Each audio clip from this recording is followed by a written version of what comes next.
Hey everybody, thanks for tuning in today. You know, of all the parables that Jesus told, one that created quite a bit of stir was one that he told in the 16th chapter of the Gospel of Luke. I'll sum up the story and then I'll tell you why it creates the stir. Jesus said there was once a really wealthy man who took his entire portfolio and just entrusted it to the care of a money manager. And the money manager, he did pretty well for a while.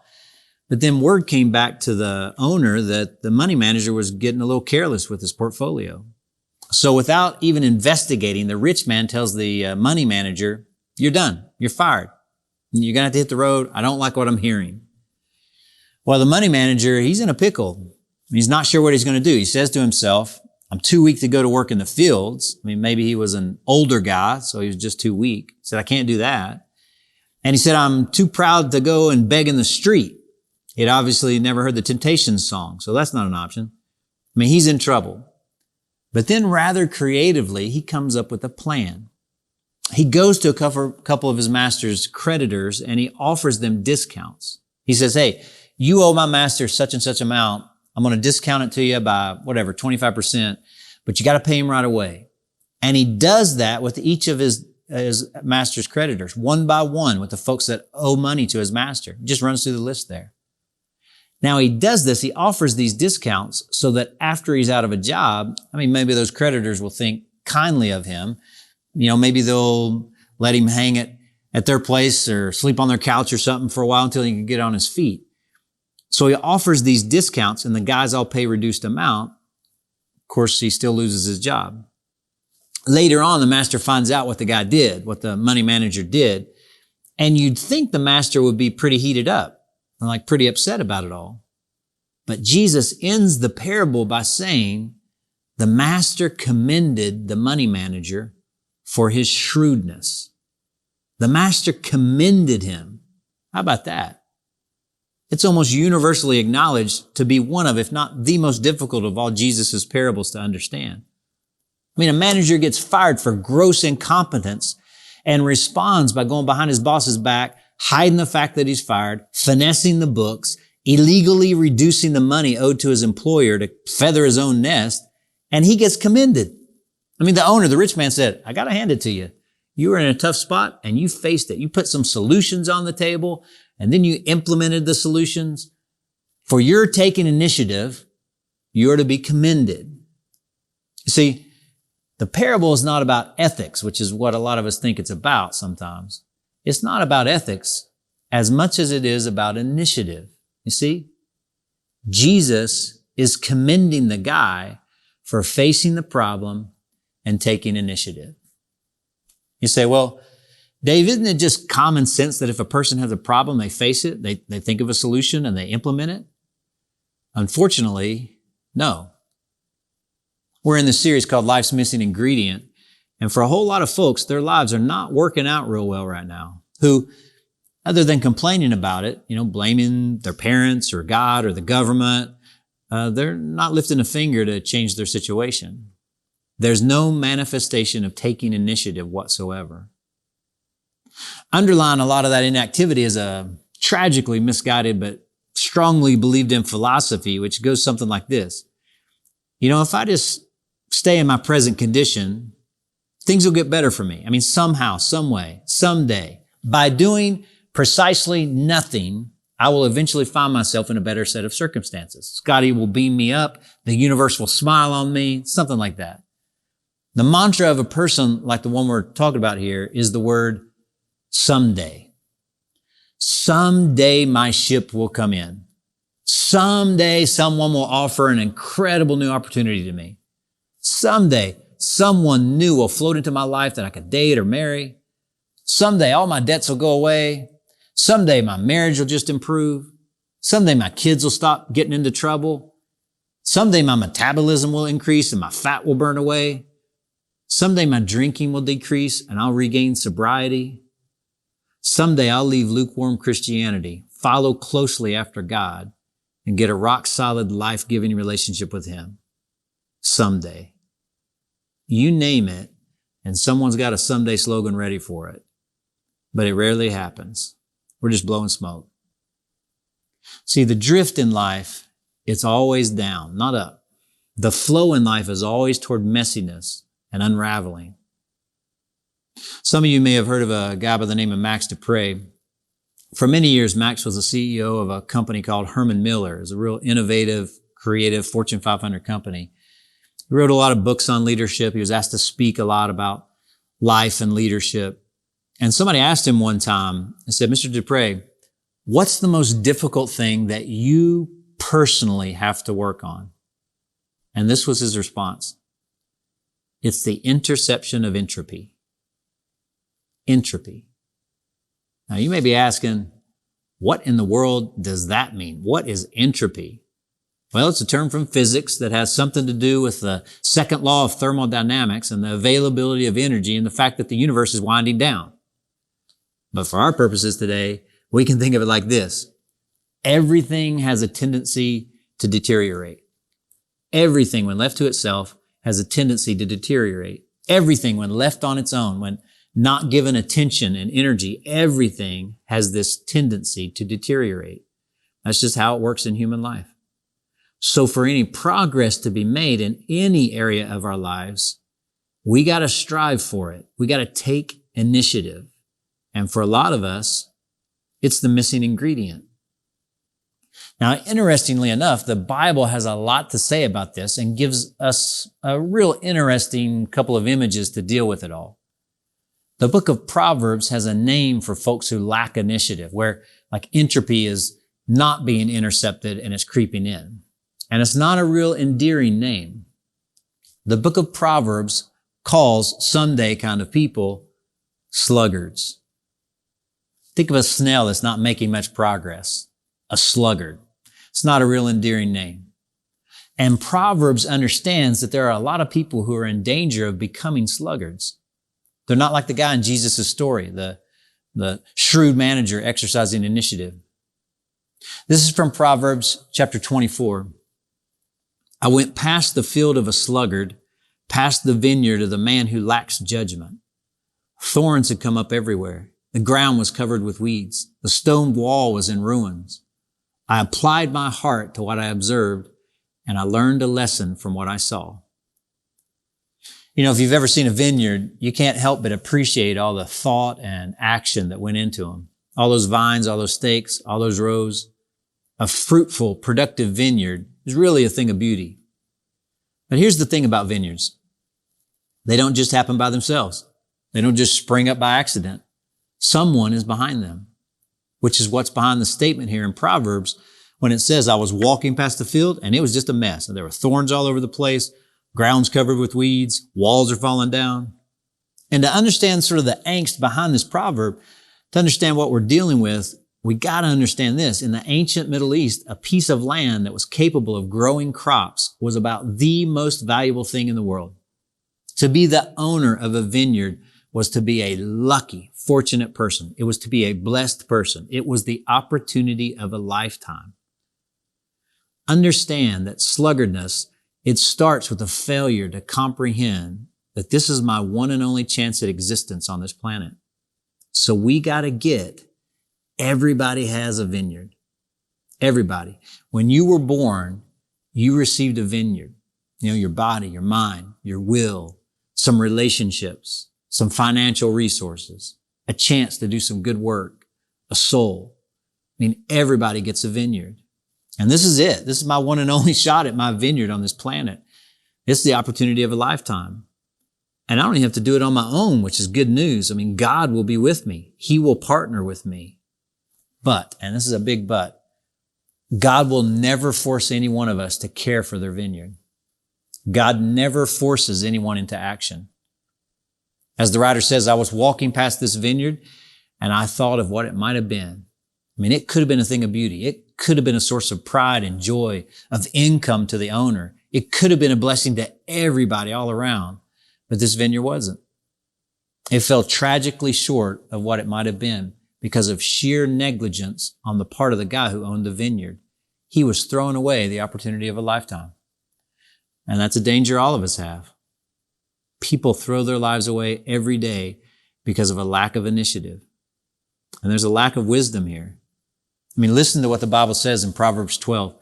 Those who work their land will have abundant food, but those who chase fantasies lack judgment. What this is really about is living in reality, facing reality, and taking initiative with my one and only life. Trusting God to work the land that I actually have, my life, my body, my relationships. The Bible is saying, start with that. Start with reality. Work the land that you're on. Your life, your relationships, your work, your body. This is it. This is my vineyard. Now, the only one I'm going to ever have is this vineyard that I got. And if anything's going to be different, it won't be because the vineyard fairy comes along and sprinkles some vineyard fairy dust on it. It will be because I take the initiative to ask God, God, help me. What's the next step you want me to take? And there's such a strong warning to us about this in the Bible, and it stings a little bit too. And there's often a sting to these verses here. I mean, check this one out. How long will you lay there, you sluggard? When will you get up from your sleep? A little sleep, a little slumber, a little folding of the hands to rest, and then one day disaster breaks in on you like a bandit. And the word that keeps kind of getting repeated here, the idea is about how sluggards justify inactivity. A little sleep, a little slumber, a little folding of the hands. All these are pictures of just passive inactivity.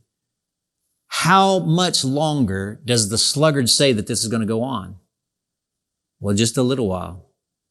I'll take action soon, we say, and that little while turns into weeks, then months, and then years. I remember reading a story, perhaps you heard this before. It's about a guy who goes to the house where he actually grew up. He hadn't been there for a lot of years, like 20 years or so. And he knocks on the door, and when somebody answers, he kind of explains, hey, I used to live here. This is a real sentimental trip for me. Could I actually go through the house? Would that be okay? And so they let him. And inside, while he's in there, he actually finds an old jacket of his that's still up in the attic. Well, he puts it on, reaches into the pocket and pulls out an old piece of paper, and it's a stub of some sort. And he looks it over and he realizes that it's a receipt from a shoe repair shop. And then it kind of comes back to him. He remembers, well, he'd taken a pair of shoes there like 20 some years ago. And then in the midst of the move, he never picked them up. So on a whim, he goes to check it out. And wouldn't you know, the shoe repair shop's still there. On another whim, he walks into the shop, takes the receipt out, hands it to the guy behind the desk and says, are my shoes ready? And the guy says, hang on just a second. The worker goes back into the back workroom, comes back out a few minutes later, and he says to the guy, come back a week from Thursday. That's the mind of a sluggard. It's always a week from Thursday. I don't tell myself never. I tell myself a week from Thursday. I know this is an important area of my life. Like, for instance, I know I have to start taking care of my diet. Got to start taking care of my body. But there's only one day a week that you can start a diet. And you know when that is? Tomorrow. So I'll start then. A week from Thursday. Or I know that I got to get my finances in shape. I know I got to get out of debt. I've always wanted to give to God, be generous to His church. And I'm going to do that next year. Next year, I'm really going to get in shape financially. Or I know we need to get our spiritual lives in shape. We need to get involved in a church, get real consistent about showing up, prioritizing it. When we got kids, when kids come along, that's when I know our sense of spiritual responsibility will go way up. Or like when the kids' schedules settle down, then we'll have some space and time for that. Or when the kids are gone, then we'll be able to get serious about God. Or we think, I know that prayer is really important. When I'm old, I bet I'll really be devoted to prayer then. Right now, I'm so busy. I have so many responsibilities. I got so many things to do on my list. But I know that prayer really matters. And I know that when I'm really old, I'm probably going to be a real prayer champion. See, the danger is when I don't say never. I just say a week from Thursday. Either way, it gives me permission not to do today what God is asking me to do today. But this is the only vineyard I'll ever have. And one of the ways you can tell if this might be an issue for you, it has to do with excuses. Proverbs tells us that the sluggard specializes in making excuses that rationalize they're not doing what they know they ought to do. And the sluggard gets real good at this. Here's an excuse for why the sluggard doesn't go to the vineyard. Check it out. And I think this is hilarious. The sluggard says, there's a lion outside. Proverbs 26:13. There's a lion outside. And I find this hilarious. I mean, you think about it. A guy says, I was going to go to work, but the lion factor out there is getting really bad. A lot of people are being eaten by wild animals. I'm going to call in today. I'm going to say I can't come in because there could be a lion out there. There's a good chance I'll go tomorrow if they get that lion problem under control. It just doesn't take much of an excuse. It can actually be pretty flimsy here, but that's the way the mind of a sluggard works. The commitment is to not doing anything, and any excuse will serve. As I was thinking about this ingredient of initiative leading up to today, my guess is that a lot of people in our church would say, Dave, I do have some challenges. I mean, God has to deal with me on a lot of them, but I'll tell you, sluggardness isn't one of them. In fact, if anything, my problem is I'm too busy. I'm running too fast. I'm working too much. I'm out shooting the lions and picking the grapes and weeding the vineyard. I'm a type A overachiever. So here's what I'd like for us to think about. I'm guessing most of us suffer from what might be called selective sluggardness. We might be quite active, even hyperactive, in many areas of our lives, but there's one vineyard that we don't like to talk or think about where the weeds are getting pretty high. I mean, maybe there's a dad whose career is going great. He's getting after it at work. He's climbing the ladder of success. He's got all kinds of contacts and connections, but the kids are drifting away. And that's the vineyard that's a mess. Or it's a mom who, drives to a lot of travel games or rec games. She's really diligent on that field and she's going full blast at work. But inside, her soul is just shriveling away. She's never still. She's never silent. She's never quiet to hear the small, still voice of God. Or it's the couple who has what looks like a, great life, great house, lots of friends, lots of stuff to do, but they haven't had a meaningful conversation with each other in months. And every day they're drifting a little further apart. Every day there are more weeds in the vineyard of their marriage, and no one is facing reality and no one is marking out a plan and taking initiative. They're real busy, but their marriage is real empty. Or it's the guy who looks okay on the outside, but whose finances are so messed up that sometimes he can't sleep at night and he feels terrible about it. It's the CCC attender who claps real loud after a song they like, but then Monday morning it rolls around and, no patterns have changed that would help them lead anything but a lukewarm sort of halfway Christian kind of life.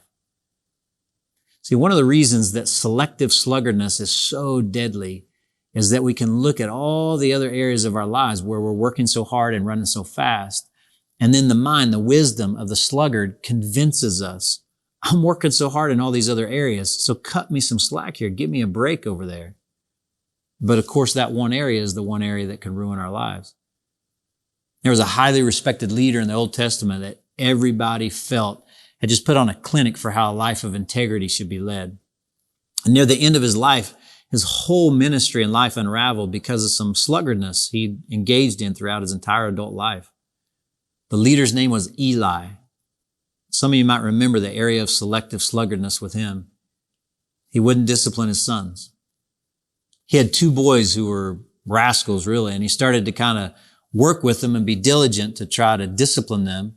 And after a while, he said, you know what, it's too much work. And so he bailed and let his boys grow up to become some big rascals, real bad guys. And they got into all kinds of trouble, and eventually that led to the total undoing of Eli's life. It was the one vineyard he didn't mind. Most of us, I think, have at least one area where there's some entropy, some sluggardness creeping in, and it's the place to start dealing with reality and taking initiative. So, what do? Well, if we're willing to say, I got a vineyard where there's some weeds, the writer of the Proverbs has some simple advice. It's really another image. And here's what Proverbs says. Here's what the Bible says. Go to the ant, you sluggard. Consider its ways and be wise. It has no commander, no overseer or ruler, yet it stores its provisions in summer and gathers its foods at harvest. The Bible says, go to the ant. You got to enroll in ant school. Enroll in the ant academy. And there are two particular lessons to learn from the ant. First off, the ant does not require external motivation. There's no commander, no overseer, no ruler kind of applying the pressure. The ant knows that if you're waiting around for somebody else to get your life into shape, if you expect your boss or your parents or your teachers or your spouse or your friends or whatever group you're a part of to make you do the right thing, well, you're in serious trouble. And ants understand that. They get to the vineyard. They're about their life. And I say this cautiously because I ought to be accountable to other people. You and I both ought to be accountable to other people. We ought to tell other people what we think God's calling us to. And we ought to give people freedom and access to hold us in check for it. Ask us questions about it. But make no mistake, I'm responsible for my life, my vineyard. And so are you. That's the first thing. The second thing the ant understands is what we might call the law of opportunity. The writer says, it's summer right now, and the ant stores its provisions. Now, maybe I wish it wasn't summer or winter or the end of fall or whatever season of life you find yourself in. Maybe I'm kind of tired right now, and I wish that the kids weren't so young and so demanding. Maybe I'm in school. I wish I wasn't in school. I wish I was out of school. I mean, whatever season you're in, this is reality. This is your vineyard. And if we're going to take wise action, we got to do it today. See, the Bible says ants understand about time much better than we do. Has anybody noticed how fast life passes by? You know, when it comes to our church, I kind of mark time by my daughter, Elise, her age. Elise was just a few months old when I was asked to consider leading the effort to start our church here, to launch CCC. She was just a few months old when Melanie and I went to this 3 to 4 day long assessment that was evaluating whether or not we were fit or gifted in the right ways to lead the startup of Community Christian Church. Our church will turn 16 next year, next March. Elise just turned 17 years old this past August. I was at last week's parent-child dedication. It was actually right here in this room. Last Saturday, it was a terrific event. All these families committing to raise their young lives, you know, mostly babies or infants, these young little kids, and folks committing to raise them with a strong faith in God, just right at the center of it all. They showed this real touching video that sort of chronicled a kid growing up. It was done really, really well. Had this gentle but really stirring music underneath it as they showed these different scenes of a little girl growing up. It was all focused on her bedroom as there's a crib in there early on, and they kind of fast forward and they show a little scene with a little kid bed in there, and the atmosphere of the room represented that stage of life. Then eventually they show this late elementary school scene, you know, where the girl is learning to dribble a soccer ball, and then the teenage years, and the room is all disheveled with clothes strewn about everywhere. Eventually boxes are being packed up and they're portraying the kid moving out to college or wherever. And I'm in the back of the room here watching that video. And by the time it gets to the packing up the room part, I'm just a blubbering idiot. I mean, I'm just bawling because I can remember, you know, a little before we launched CCC when Melanie and I did the same thing, the parent-child dedication thing with Elise, standing before a group of folks. And now I'm doing college visits with Elise. Just did a college visit this past week. And in 2 years, Melanie and I will be empty nesters. Good night. Life goes so fast. And that's all we get, this one life, this one vineyard to take care of and tend. And the Bible says, look at the ant. The ant understands about time. So maybe the question to answer today is, where is God just waiting for you to ask him for help and to take action, to take initiative? I mean, this is your day. This is your vineyard. This is it. Is there any area in your life where you would be honest and courageous enough to say right now, you know, I've been neglecting it over here. I've been putting stuff off and making excuses about it. And I don't want to go on like that. It's time for me to get to the vineyard. Would you be willing to identify one specific area? And maybe you write it down or tell somebody about it, kind of net it out. One specific area where some neglect has gone on and you've not faced it square up. Would you be willing to identify that and begin to very specifically ask God for wisdom and help to care for that area, to put a plan together and take a step, to start with something, to do something, to take initiative?